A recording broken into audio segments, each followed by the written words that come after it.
This is a Freightliner Cascadia. It's a 2020, which doesn't matter too much, but these buttons are sticking pretty bad. This one doesn't even come out at all. So it's messing with the menu and everything in there. You actually don't need any tools. You can use tools if you want to swap it out. And here is the part number for the new one. That'd be 2500437-AA1. Of course, go with whatever the dealer says. And as you can tell, you just pull these out, but first you got to get that center part out and just yank it with your hands, and there it comes off. And there's a ribbon cable that runs from one to the other, and this is the one that gets the power and sends the data out. So you can push right here and pull that out. And then this one, there's no clip on the other side. You just kind of wiggle it.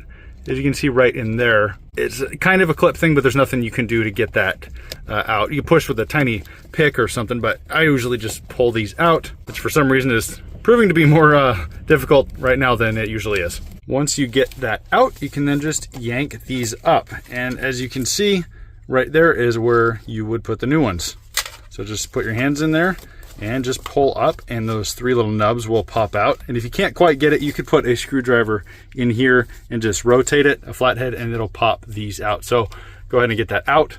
Once that is out, start pulling the ribbon cable up. It doesn't really matter if this one gets messed up, unless you need it for warranty. If you need it for warranty, then you don't want to mess it up if you gotta turn it in for some reason.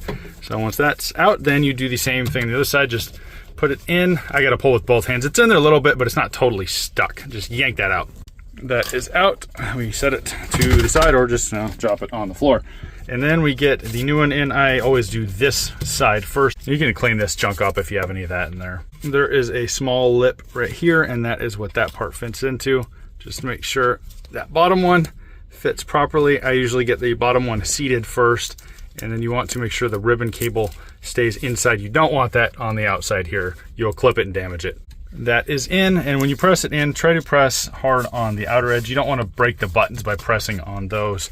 And then when you have this one here, if you see that it is twisted, just go ahead and turn that around and then get that ribbon cable straight. Then get those out of the way, and then do the same with this one, making sure that the ribbon cable is on the inside there. Once that is seated, you want to get the ribbon cable up in here and make sure none of it is poking out, because you don't want to damage that, because then the whole point of this will be moot and those won't be working anyway. Once it's all in there, this is what it should look like, and there are two kind of these like quarter circles that goes into. Make sure that's on the outer edge of that, and then this slides all the way past this lip here. Just run your finger across it, and if you don't feel the ribbon cable, then it is in far enough, and make sure it's on the opposite side of that quarter circle thing right there. And then once you got that all done, you go ahead and just get these in, and they should click.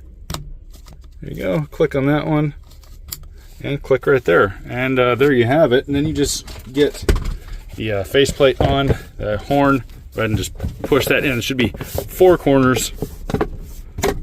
And if it's not sounding without the key in, one thing you can do is just open the door, close that, and then it'll sound again. That actually turns off after about 60 seconds or so if you don't have the key in and the door is shut.